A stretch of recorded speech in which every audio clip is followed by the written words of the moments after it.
Now, is there anything that can happen that will make you change your mind about this particular direction? No.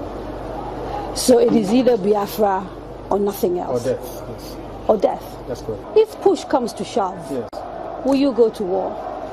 No, because truth is a far more potent and deadlier weapon than bullets and mortars. So truth. No war? You've ruled out the... Absolutely, I don't believe in war, no war. When I say Biafra or death, I'll keep pushing. Either I am alive, I die in the process, I won't stop. Allow me to repeat, if you don't mind. Had sovereign national conference been convened by the powers that be, where every ethnic national, I said every, I don't care if there are 600, I don't care. Everyone is all the 500 plus. Everyone together to say this is, or others can delegate, I don't know, powers to other people to attend on that.